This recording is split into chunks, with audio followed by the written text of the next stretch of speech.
ಇನ್ನು ನೋಡಿ, ಧರ್ಮಸ್ಥಳದ ಸುತ್ತಮುತ್ತ ನೂರಾರು ಶವಗಳನ್ನ ಹೂತಿಟ್ಟಿದ್ದೀನಿ ಅಂತೇಳಿ ಮಾಸ್ಕ್ ಮ್ಯಾನ್ ಚಿನ್ನಯ್ಯ ಬಂದ. ಅವನ ಹಿಂದ್ಗಡೆ ಅವ್ನು ಜಸ್ಟ್ ಬರೀ ಪಾತ್ರಧಾರಿ ಅಷ್ಟೇ, ಸೂತ್ರಧಾರಗಳು ಬೇರೆನೇ ಇದ್ದಾರೆ ಅಂತ. ಆ ಗ್ಯಾಂಗ್ ಏನೇನೆಲ್ಲ ಪ್ಲಾನ್ ಮಾಡ್ಕೊಂಡಿತ್ತು ಅನ್ನೋದು ದಿನ ಕಳೆದಂತೆ ಒಂದೊಂದೇ ಗೊತ್ತಾಗ್ತಾ ಇದೆ SIT ತನಿಖೆಯಲ್ಲಿ.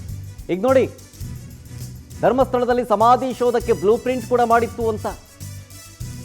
ಸಮಾಧಿ ಶೋಧ ಮಾಡೋದಕ್ಕೂ ಮುಂಚೆ, ಅಂದರೆ SIT ಟೀಮ್ ಶೋಧ ಮಾಡುತ್ತಲ್ಲ, ಅದಕ್ಕೂ ಮುಂಚೆನೇ ಬ್ಲೂ ಪ್ರಿಂಟ್ ಮಾಡಿತ್ತು ಈ ಬುರುಡೆ ಟೀಮು. ಕಾಡ್ನಲ್ಲೆಲ್ಲ ಸುತ್ತಾಡಿ 30 ಜಾಗಗಳನ್ನು ಗುರುತು ಮಾಡಿರುತ್ತೆ ಆ ಗ್ಯಾಂಗು. ಚಿನ್ನಯ್ಯ ಹೇಳಿಕೆಯನ್ನ ಆಧಾರವಾಗಿಟ್ಕೊಂಡು 30 ಪಾಯಿಂಟ್ಗಳನ್ನು ಆ ಟೀಮ್ ಗುರುತಿಸಿರುತ್ತೆ. ಮಹೇಶ್ ಶೆಟ್ಟಿ ತಿಮರೋಡಿ ಮನೆಯಲ್ಲೇ ಎಲ್ಲವೂ ಕೂಡ ಷಡ್ಯಂತ್ರ ಸಿದ್ಧವಾಗಿತ್ತು. ನೋಡಿ, 30 ಸ್ಥಳಗಳನ್ನು ಗುರುತು ಮಾಡಿ ನಕ್ಷೆಯನ್ನ ಸಿದ್ಧಪಡಿಸಿತ್ತಂತೆ. ನೇತ್ರಾವತಿ, ಬಂಗ್ಲೆಗುಡ್ಡ ಕಾಡಲ್ಲಿ ಅನಾಥ ಶವಗಳನ್ನು ಈ ಚಿನ್ನಯ್ಯ ಹೂತಿದ್ದ.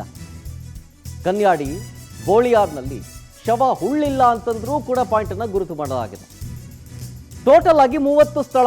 ಆ 30 ಸ್ಥಳಗಳನ್ನು ಫೈನಲ್ ಮಾಡಿಕೊಂಡು SITಗೆ ಲಿಸ್ಟ್ ಕೊಟ್ಟಿರ್ತಾನೆ ತಿಮ್ಮನ ಗ್ಯಾಂಗ್ ಎಲ್ಲ ಸೇರಿಕೊಂಡು.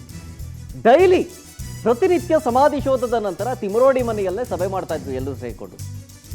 SITಗೆ ನಾಳೆ ಯಾವ ಯಾವ ಜಾಗ ತೋರಿಸ್ಬೇಕು ಅಂತ ಮೀಟಿಂಗ್ ಮಾಡ್ಕೊಂಡು ಡಿಸ್ಕಸ್ ಮಾಡ್ತಾ ಇದ್ರು. 5-6 ಕಡೆಗಳಲ್ಲಿ ಅಸ್ಥಿಪಂಜರ ಸಿಗುವ ನಿರೀಕ್ಷೆಯನ್ನ ಆ ಗ್ಯಾಂಗ್ ಇಟ್ಕೊಂಡಿತ್ತು. ಅವ್ರ ಹತ್ರನೂ ದಾಖಲೆ ಇತ್ತು. ಅದೇ ಎಲ್ಲರ ಹತ್ರನೂ ಇದೆಯಲ್ಲ, ಅದೇ ದಾಖಲೆನೂ ಅವ್ರ ಹತ್ರ ಇದ್ದಿದ್ದು. ಅದನ್ನ ಬೇರೆ ರೀತಿ ಪೋಟ್ರೆ ಮಾಡಬೇಕು ಅಂತ ಬುರುಡೆ ಹುಡ್ಕಕ್ಕೆ ಹೋದ್ರು, ಆದರೆ ಬುರುಡೆ ಸಿಗ್ಲಿಲ್ಲ. ಆಗ ಗಲಾಟೆ ನಡೆದಿದ್ದು ತಿಮರೋಡಿ ಮನೆಯಲ್ಲಿ. ಚಿನ್ನಯ್ಯನ ಲೆಕ್ಕಾಚಾರ ಉಲ್ಟಾ ಆಗೋಯ್ತಲ್ಲ. ಆಗ ಆ ಬುರುಡೆ ಗ್ಯಾಂಗ್ ತಲ್ಲಣ ಸೃಷ್ಟಿ ಆಗ್ಬಿಡುತ್ತೆ, ಭಯ ಶುರುವಾಗುತ್ತೆ.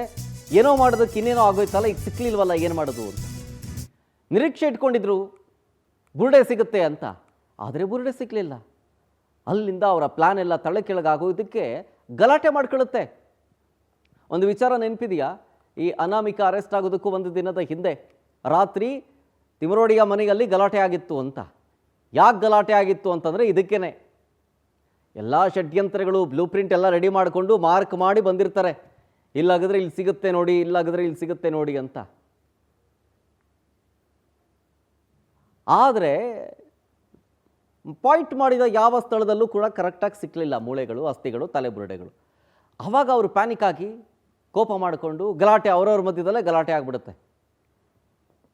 ಬ್ಲೂ ಪ್ರಿಂಟ್ ರೆಡಿ ಮಾಡ್ಕೊಂಡಿದ್ರು. ಅದು ಎಷ್ಟು 30 ಸ್ಥಳಗಳನ್ನು ಗುರುತು ಮಾಡೋದ್ರ ಬಗ್ಗೆ ಬ್ಲೂ ಪ್ರಿಂಟ್ ರೆಡಿ ಮಾಡ್ಕೊಂಡಿದ್ರು.